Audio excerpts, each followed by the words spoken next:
नमस्कार दोस्तों, कैसे हैं आप लोग। आज मैं आपको नीलावंती की मशहूर कहानी के बारे में बताना चाहूँगा। नीलावंती जो एक विचक्षणी थी और किसी और जगह से आई हुई थी। तो ये पूरी कहानी है एक्चुअली में उसके बारे में, और उसे सभी भाषाएं आती थीं। वो पशु पक्षी से, जीव जंतु से, सभी से बातचीत करती थी। पूरा क्या काल होता है, कैसे क्या होता है, सभी कुछ जानती थी वो। उसने ये सब पूरी चीज़ें पत्तों पे लिखी हुई थी, पीपल के पत्तों पे भी लिखी हुई थी, और उसी से एक किताब बनाई गई, जो किताब बाद में बैन कर दी गई। किताब बैन करने का प्रमुख कारण ये था कि जितने लोगों ने वो किताब पढ़ी वो फिर जीवित नहीं रह पाए। तो इसी बात से गवर्नमेंट ने वो किताब बैन कर दी थी। कई सारे देशों में भी किताब गई थी वो, लेकिन वो बैन कर दी गई। बाद में वो किताब कोई नहीं पढ़ पाया उसके बारे में। तो लेकिन कहानी क्या थी पूरी, ये मैं आपको बताना चाहूँगा कि क्या कहानी थी जो इतनी फेमस हुई उसके बारे में। और कहानी सुनने में तो कोई रिस्क नहीं है, कोई ऐसी बात नहीं है। तो सुनिए, आपको भी अच्छी लगेगी कहानी भी। तो ये है रहस्यमय नीलावंती की कहानी। हमेशा से ही भारत एक पारंपरिक और विशेष मान्यताओं का देश रहा है, जैसा आप सभी जानते हैं। आज भी इन मान्यताओं, गुप्त विद्याओं के कई जानकार और उनसे संबंधित ग्रंथ बहुतायत में भारत में उपलब्ध हैं। इनमें से कुछ ग्रंथ सामान्य जनमानस के जीवन के लिए उपयोगी हैं, जो अपने अंदर असीम रहस्य को समेटे हुए विज्ञान को निरुत्तर करते हुए पाए गए हैं। इन सभी ग्रंथों में कुछ न कुछ विशेष, तो कुछ ऐसे ऐतिहासिक ग्रंथ हैं जो सामान्य तौर पर पढ़ना और समझना आसान नहीं है। ऐसे ही एक ग्रंथ जो नीलावंती के नाम से प्रचलित है, जिसके बारे में बहुत सी गलतफहमियां और मिथक समाज में प्रचलित हैं। पता नहीं क्यों इस महान तांत्रिक ग्रंथ को बदनाम कर दिया गया, जिसके बारे में कुछ किंवदंतियां प्रचलित हैं। ज़्यादातर जगह पर इस ग्रंथ को ऐसी गुप्त विद्याओं का भंडार माना जाता है जिसे जानकार व्यक्ति अपने जीवन की सारी समस्याओं का समाधान पा सकता है। कुछ तांत्रिक ऐसा कहते हैं कि इस ग्रंथ को पढ़ने से कुछ ही दिनों में पढ़ने वाले की मृत्यु हो जाती है। इसीलिए इस ग्रंथ को जो इस पे बैन लगा दिया गया, प्रतिबंध लगा दिया गया, ताकि कोई पढ़ ना पाए। कुछ लोग तो यहाँ तक भी कहते हैं कि स्वामी विवेकानंद की मृत्यु भी इसी नीलावंती ग्रंथ को पढ़ने के बाद हुई थी। अब और इस बात में कितनी सच्चाई है ये तो दूसरी बात है। आज हम सिर्फ नॉलेज को बढ़ाने के हिसाब से, जानकारी के तौर पर इस ब्लॉग में प्रसिद्ध लोक कथा, जो कि एक मराठी साहित्य नीलावंती की कहानी के हिसाब से है, उसके बारे में जानेंगे, सुनेंगे। काफ़ी इंटरेस्टिंग है, आपको मज़ा आएगा सुनने में। तो कहानी कुछ ऐसी है कि एक गांव में बहुत ही धनवान, रूपवान और गुणवान नौजवान रहता था। वो अपने गांव को छोड़कर दूसरे गांव में कुछ दिनों के लिए चला गया। जाते समय रात हो चली थी। ये बात काफ़ी पुरानी है, काफ़ी प्राचीन बात है। तो जाते समय रात हो चली थी, तो उसने एक पेड़ के नीचे अपनी बैलगाड़ी रोकी। वहीं उस पेड़ के नीचे आराम करने लगा। धीमे धीमे रात हो चली थी। लगभग मध्य में रात के डाकुओं की एक टोली ने उस पर हमला किया। वह नौजवान अपनी जान बचाकर भागा। भागते भागते वह घने जंगल की ओर निकल गया। भूख और प्यास से बेचैन हुआ तो वह जिस तरह से अपनी जान बचाकर भाग ही रहा था कि अचानक एक पेड़ के नीचे बेहोश होकर गिर गया। रात के करीब 3 पहर बीत चुके थे। जंगल में चारों ओर घनघोर अंधेरा था। सियार चिल्ला रहे थे, उनका स्वर मन में भय का संचार करता। और भोर होने पर नौजवान को कुछ होश आया तो क्या देखता है, एक अत्यंत सुंदर और देवी सौंदर्य वाली एक युवती उसकी सेवा कर रही है। वो नौजवान उस युवती के सौंदर्य पर मोहित हो गया और उसने उस युवती के सामने प्रस्ताव रख दिया। उस तरुणी ने कुछ देर विचार करके कुछ शर्तों के साथ नौजवान का विवाह प्रस्ताव स्वीकार कर लिया। नौजवान को अब इस बात को जानने की जिज्ञासा हुई कि वह कौन सी शर्तें हैं। तो युवती ने कहा कि मैं तुमसे विवाह तो कर सकती हूँ, परंतु कभी भी रात में मैं तुम्हारे साथ सो नहीं पाऊंगी। कारण, कभी भी कहीं भी जाते समय तुम यह जानने की कोशिश नहीं करोगी कि मैं कहाँ जा रही हूँ, और ना ही मेरे पीछे आओगे। युवक ने दोनों शर्तें सहर्ष से स्वीकार कर ली और युवक और युवती के बीच विवाह संपन्न हो गया।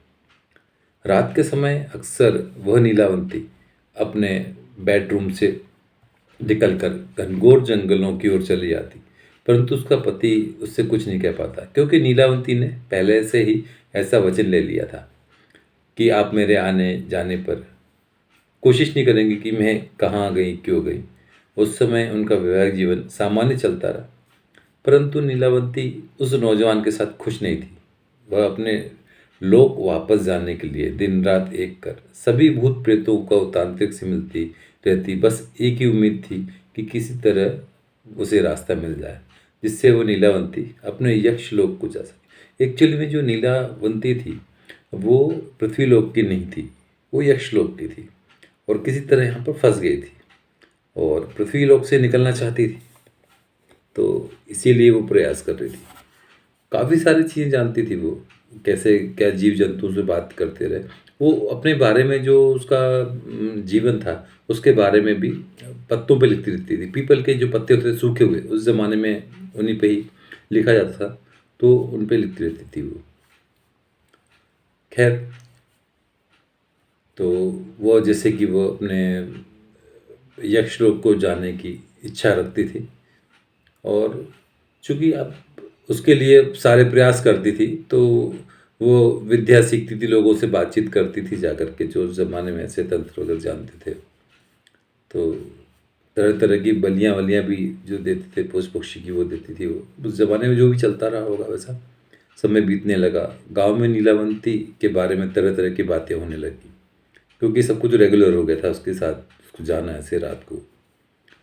तो किसी भी अप्रिय घटना, जैसे कि किसी बच्चे के चोरी होने का या किसी के पशु के मरने का, अपहरण जैसे मामलों में नीलावंती और उसके परिवार पर आरोप लगने लगे कि कहीं यही तो कुछ बली वली नहीं दे रही उनकी। तो यह क्रम वर्षों तक चलता रहा। रोज की तरह एक दिन रात में नीलावंती अपने बेडरूम से निकली और जा रही थी। आज उसके जो पति देव थे, उनको, नौजवान को नींद नहीं आ रही थी, सो उसने नीलावंती को जाते हुए देख लिया, और अब वह भी उसके पीछे पीछे चल दिया कि आखिर मैं जान तो लूँ, मैंने वचन जरूर दिया था। लेकिन एक जिज्ञासा सी उमड़ पड़ी, तो वो नीलावंती आगे आगे और पीछे पीछे वो नौजवान जो उसके पति थे वो जाने लगे। फिर देखा उन्होंने कि वो नीलावंती किसी तांत्रिक के पास गई, ये नौजवान ने देख लिया, और आज पूछ ही लिया उन्होंने कि नीलावंती से कि तुम यह क्यों कर रही हो। नीलावंती ने जवाब दे दिया कि वह अपने लोक को जाना चाहती है, जिसके लिए उसे एक दिव्य नाव की जरूरत पड़ेगी, जिससे यक्ष लोक और पृथ्वी लोक के बीच की नदी को पार किया जा सके। तब नीलावंती ने बताया कि एक उल्लू जो एक शुद्ध आत्मा है, वो ऐसी व्यवस्था करेंगे नाव की कि जो उस नदी को पार कर सके। तभी मैं इसी प्रयत्न में सारे जंगल में घूमा करती हूँ। नीलावंती का पूरा सच जानकर वो नौजवान, अच्छा वो नौजवान भी एक राक्षस ही था, जो एक खूबसूरत से नौजवान के रूप में था। तो वो बहुत मायावी था और वो विद्या जानता था। वो अपनी माया स्वरूप बदल करके अपने लोक को चला गया, गायब हो गया तुरंत वो। और नीलावंती भी पक्षी का रूप लेकर उसी जंगल में भटकने लगी। तो कुल मिला के ना तो वो अपने यक्ष लोक जा पाई, और लेकिन इस पूरी घटना को, जो उसके साथ जो भी उसके जीवन की घटनाएं थी, उसको वो भोजपत्रों पे लिखा रखा था उसने, जो कि इधर उधर बिखरे गए, जिसको बाद में संग्रहित किया किसी ने और उसको इकट्ठा किया। लेकिन उसकी जो भाषा शैली थी वो एकदम स्पष्ट नहीं थी। लेकिन बाद में इस जो भाषा को किसी ने पढ़ा, और बाद में इसको एक पुस्तक का नाम दे दिया गया, पुस्तक में इसको छापा गया। लेकिन पुस्तक प्रकाशित भी हुई और काफ़ी जगह डिस्ट्रीब्यूट भी हुई। लेकिन जो भी उसकी स्टोरी को पढ़ता था, उसके बारे में जानने की कोशिश करता था, उसके अंदर काफ़ी सारी चीज़ें लिखी हुई थी कि जीव जंतु से कैसे बातचीत की जा सके। वो क्योंकि वो भी करते थे जीव जंतु से बातचीत, और उसके बारे में लिखा हुआ भी था कि जीव जंतु से कैसे बातचीत की जाए।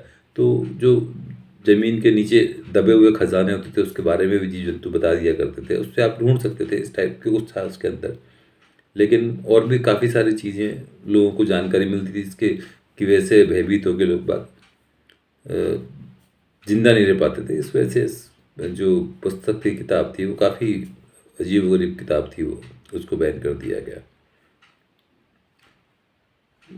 बहुत कुछ तो प्रामाणिक रूप से है नहीं, लेकिन जैसे सुनी सुनाई बातें हैं, या जैसे सुनते रहे हैं और भी चीज़ें, या फिर ऑनलाइन भी काफ़ी सारा मटेरियल जो ऐसे मिला हुआ है, उस बेसिस पे मैं ये सब बातें कह रहा हूँ आपको। और लेकिन खैर, जो भी है, हमें मेहनत से नहीं कतराना चाहिए और हमें हमेशा कर्मशील रहना चाहिए। यदि ईश्वर को कुछ आपको देना है तो अवश्य ही मिलेगा आपको सब कुछ, लेकिन कर्म पे ज़रूर भरोसा रखें। बहुत बहुत शुक्रिया आपका इस कहानी को सुनने के लिए। नमस्कार, फिर मिलते हैं दोबारा अगले वीडियो में।